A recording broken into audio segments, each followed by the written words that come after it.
Good afternoon, beautiful people. Welcome to Bible in a Year with Lovie. We are on day 102. I apologize for not posting a video yesterday, but where I was at in California, I absolutely did not have service. I couldn't do anything. So, yeah, very annoying. Right now, I'm in, where am I at?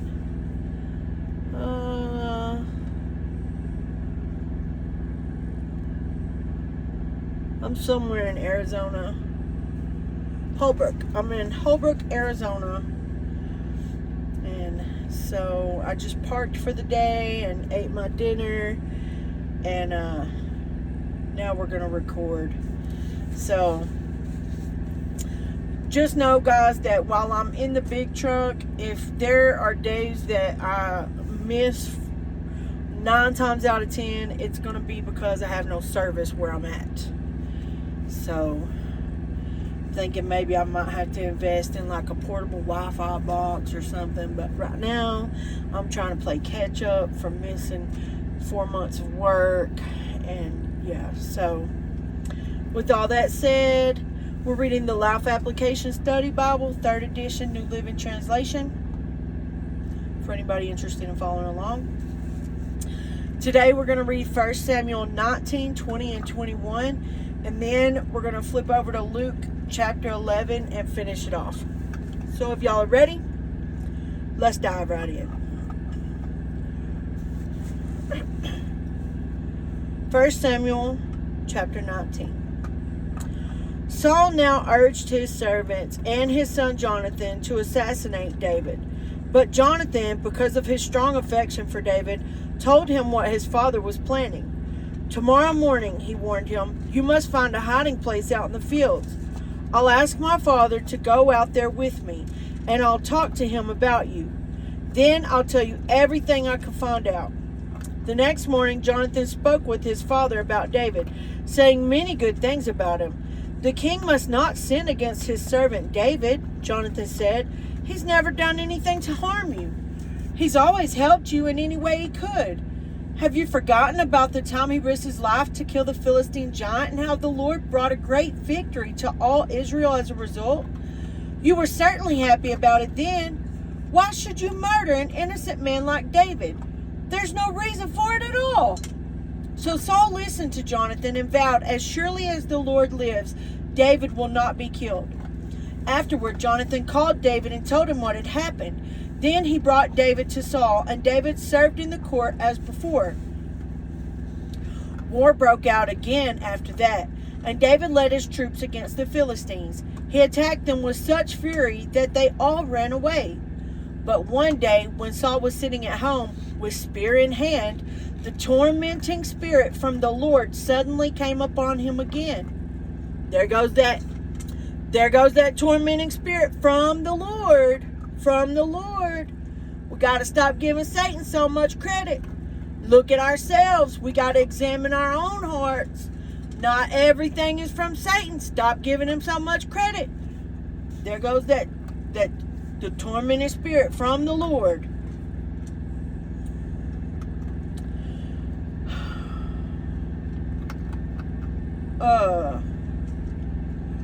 Suddenly came upon him again. As David played the harp, Saul hurled his spear at David, but David dodged out of the way, and leaving the spear stuck in the wall, he fled and escaped into the night. Then Saul sent troops to watch David's house. They were told to kill David when he came out the next morning. But Michal, David's wife, warned him, if you don't escape tonight, you will be dead by morning. So she helped him climb out through a window, and he fled and escaped. Then she took an idol and put it in his bed, covered it with blankets, and put a cushion of goat's hair at its head. When the troops came to arrest David, she told them he was sick and couldn't get out of bed. But Saul sent the troops back to get David. He ordered, bring him to me in his bed so I can kill him. But when they came to carry David out, they discovered that it was only an idol in the bed with a cushion of goat's hair at its head. Why have you betrayed me like this and let my enemy escape? Saul demanded of Michal. I had to, Michal replied. He threatened to kill me if I didn't help him. So David escaped and went to Ramah to see Samuel, and he told him all that Saul had done to him. Then Samuel took David with him to live at Naioth,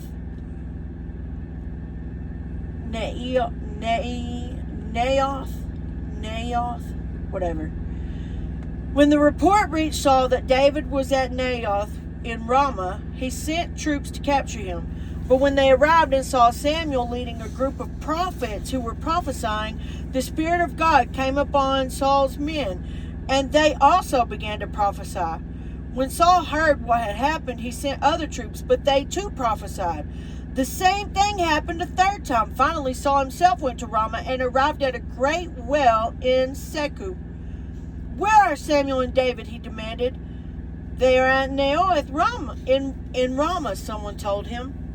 But on the way to Naioth Ramah, the Spirit of God came even upon Saul, and he too began to prophesy all the way to Naioth. He tore off his clothes and lay naked on the ground all day and all night, prophesying in the presence of Samuel. The people who were watching exclaimed, "What? Is even Saul a prophet?" Chapter 20. Now,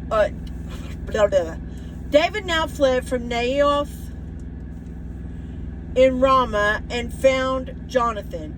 "What have I done?" he exclaimed. "What is my crime? How have I offended your father that he is so determined to kill me?" "That's not true," Jonathan protested. "You're not going to die. He always tells me everything he's going to do, even the little things. I know my father wouldn't hide something like this from me. It just isn't so."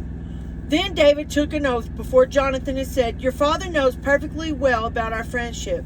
So he has said to himself, I won't tell Jonathan. Why should I hurt him? But I swear to you that I am only a step away from death. I swear it by the Lord and by your own soul." "Tell me what I can do to help you," Jonathan exclaimed. David replied, "Tomorrow we celebrate the New Moon Festival.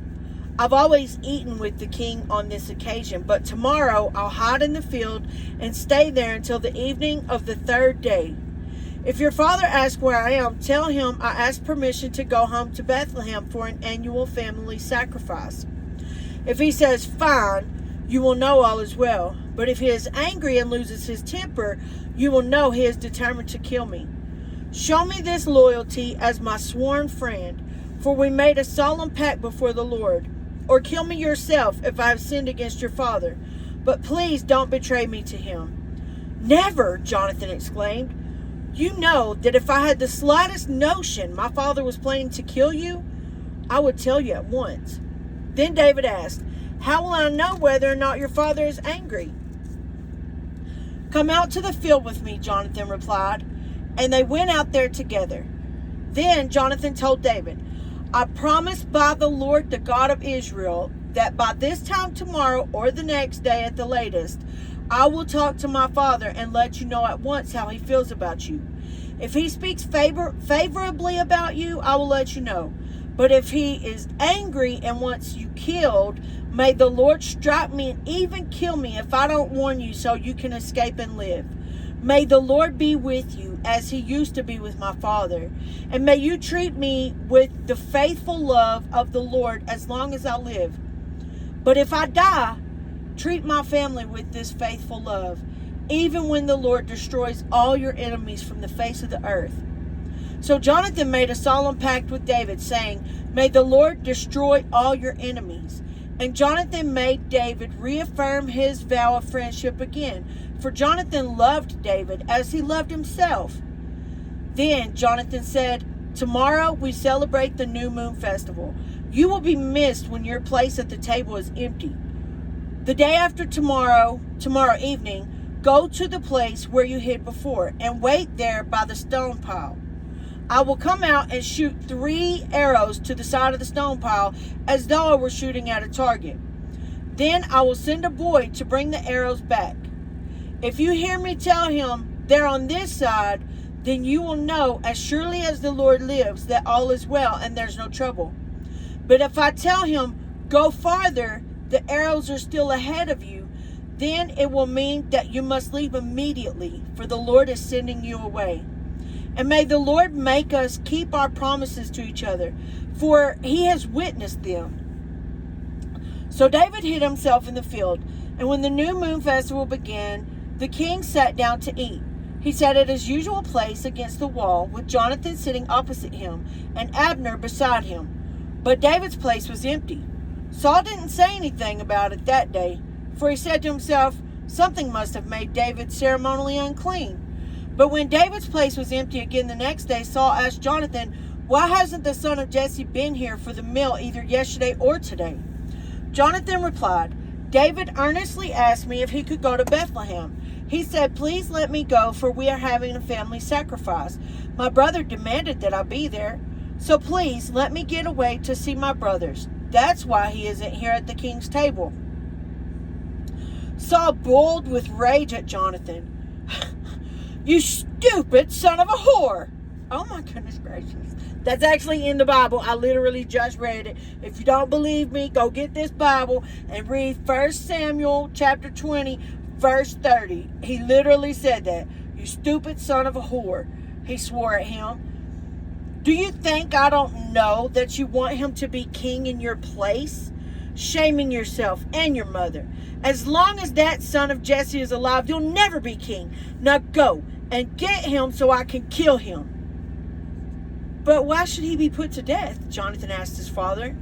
What has he done? Then Saul hurled his spear at Jonathan, intending to kill him. So at last Jonathan realized that his father was really determined to kill David. Jonathan left the table in fierce anger and refused to eat on the second day of the festival, for he was crushed by his father's shameful behavior toward David. The next morning, as agreed, Jonathan went out into the field and took a young boy with him to gather his arrows.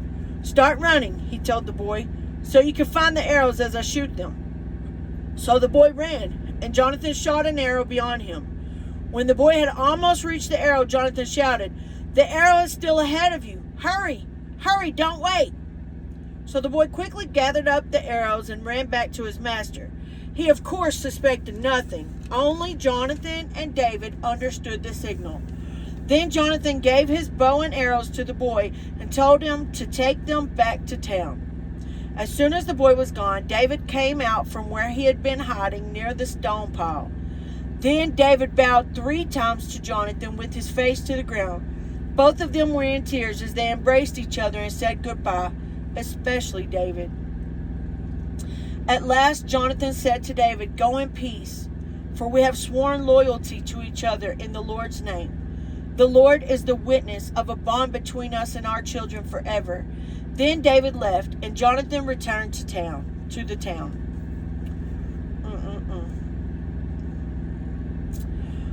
Chapter 21. David went to the town of Nob to see Ahimelech the priest. Ahimelech trembled when he saw him. Why are you alone? He asked. Why is no one with you? The king has sent me on a private matter, David said. He told me not to tell anyone why I'm here. I've told my men where to meet me later. Now, what is there to eat? Give me 5 loaves of bread or anything else you have. We don't have any regular bread, the priest replied.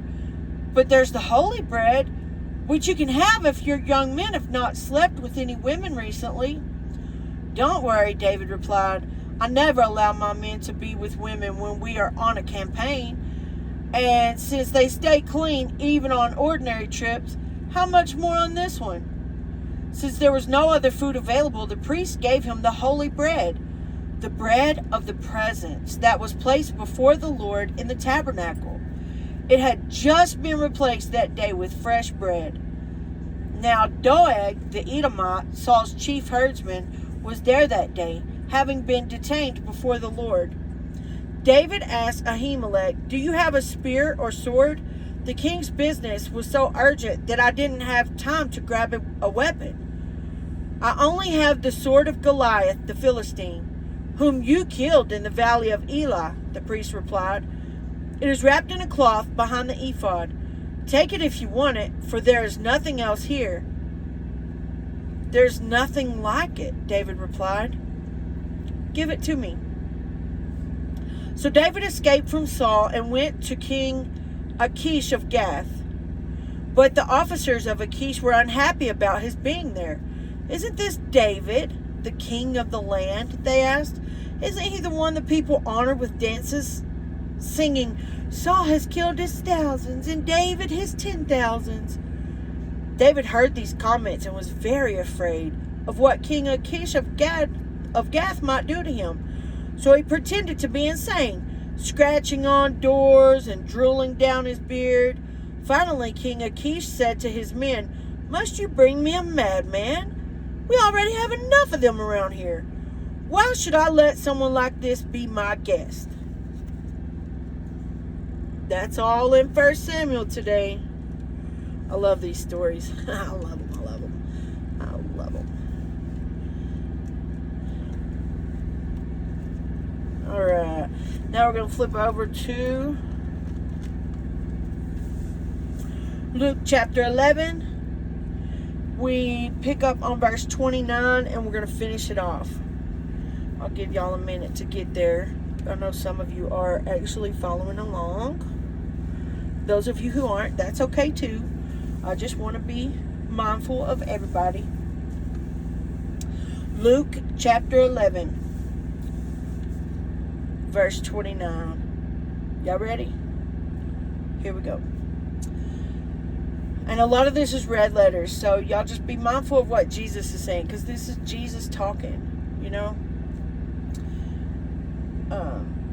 As the crowd pressed in on Jesus, he said, "This evil generation keeps asking me to show them a miraculous sign, but the only sign I will give them is the sign of Jonah. What happened to him was a sign to the people of Nineveh that God had sent him. What happens to the Son of Man will be a sign to these people that he was sent by God.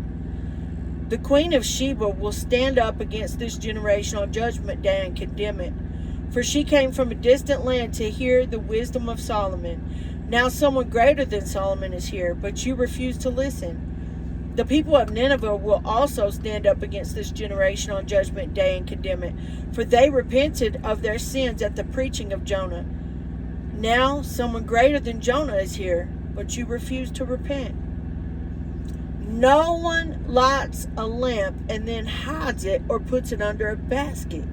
Instead, a lamp is placed on a stand where its light can be seen by all who enter the house.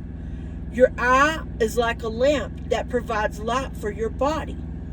When your eye is healthy, your whole body is filled with light. But when it is unhealthy, your body is filled with darkness. Make sure that the light you think you have is not actually darkness. If you are filled with light, with no dark corners, then your whole life will be radiant, as though a floodlight were filling you with light. That is so powerful, y'all. I want to be a light, Lord. I want to be a light. I want my light to shine bright. I want it to all be from you. Yes, I want my life to reflect the love of Christ. Yes.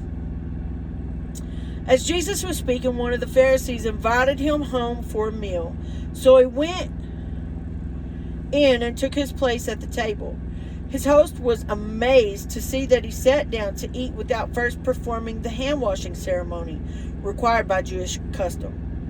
Then the Lord said to him, "You Pharisees are so careful to clean the outside of the cup and the dish, but inside you're filthy, full of greed and wickedness. Fools! Didn't God make the inside as well as the outside? So clean the inside by giving gifts to the poor, and you will be clean all over. What sorrow awaits you, Pharisees, for you are careful to tithe even the tiniest income from your herb gardens, but you ignore justice and the love of God. Should you tithe? Yes, but do not neglect the more important things. What sorrow awaits you, Pharisees, For you love to sit in the seats of honor in the synagogues and receive respectful greetings as you walk in the marketplaces. Yes, what sorrow awaits you, for you're like hidden graves in a field. People walk over them without knowing the corruption they're stepping on. Teacher, said an expert in religious law, you have insulted us too in what you just said. Yes, said Jesus, what sorrow also awaits you experts in religious law. For you crush people with unbearable religious demands, and you never lift a finger to ease the burden. Woo-hoo! What sorrow awaits you? For you build monuments for the prophets your own ancestors killed long ago. But in fact, you stand as witness who agree with what your ancestors did. They killed the prophets, and you join in their crime by building the monuments? This is what God, in his wisdom, said about you. I will send prophets and apostles to them, but they will kill some and persecute others.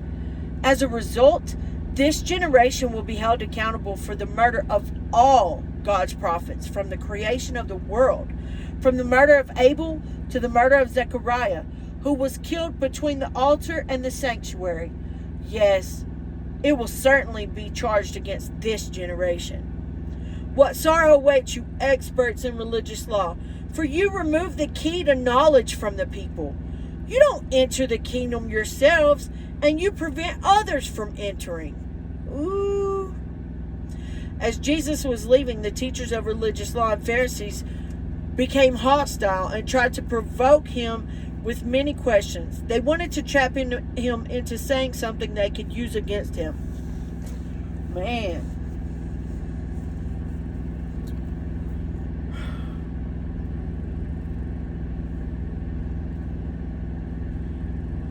He said, what sorrow awaits you, experts in religious law, for you remove the key of knowledge from the people.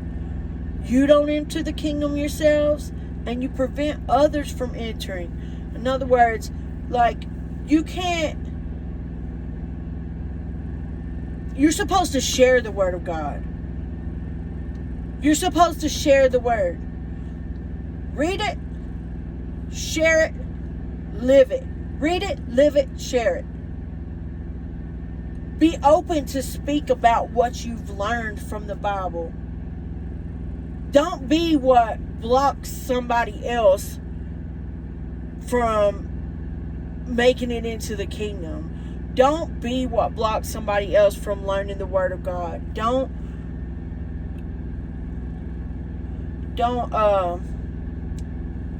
prevent others from knowing, from understanding what a relationship with God looks like. Don't stand in anybody's way. And I want to point something out too. Jesus said, you should tithe, yes, but do not neglect the more important things. And then he said, y'all build these monuments, but you got people out here starving. Like, they trying to pay their tithes. You so strict on them, about the law. You forcing them to give the last of what they got. What little they have, they're giving it in tithes because you're so worried about, what they got. But rather than helping out the poor, you're building monuments to yourselves. What? You're building monuments to the very same prophets that your ancestors killed. What? You're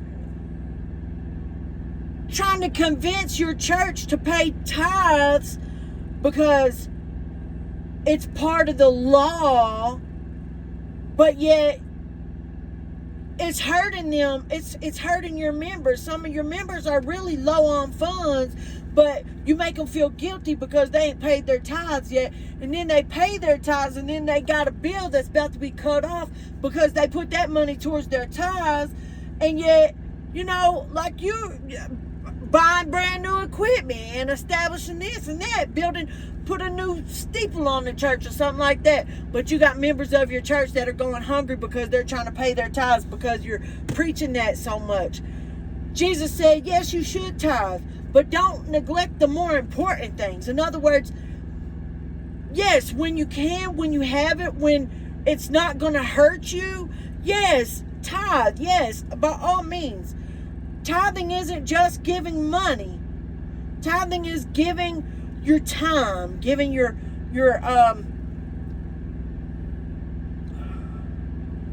energy, putting, volunteering, anything that is helping. When you're feeding somebody who's homeless, when you're taking the time to go do some kind of ministry, you know what I'm saying? He wants the best of what you have. He's not saying, give me everything you got and be broke and go without. That's not what God intended for us. And Jesus is not saying that tithing is not important. Neither am I. I'm just saying he says right here, you should tithe, yes, but don't neglect the more important things. There are other things that are more important than tithing right now, So anyways, I just want to point that out. I was listening to, actually, there's a couple of preachers who speak on tithes, Pastor Philip Anthony Mitchell and Billy Graham, and what they said just made so much sense to me. And since I just read it right then, I just felt like I was led to point on that. Yes, it is important to give back. It is. It's important. However, don't leave your bills unpaid because you're trying to pay your tithes. God doesn't expect that from you. He's a loving Father. If He provides you just enough, then He did that with intention. You got just enough to pay your stuff, then pay your stuff. And then go spend your time doing some volunteering or something like that, Anyways, that's all for today, guys. I'll see y'all tomorrow. I messed up right there. I'll see y'all tomorrow. If you want to see a change, you have to be the change. We lead by example. We follow by design. If it ain't a God thing, it ain't a good thing.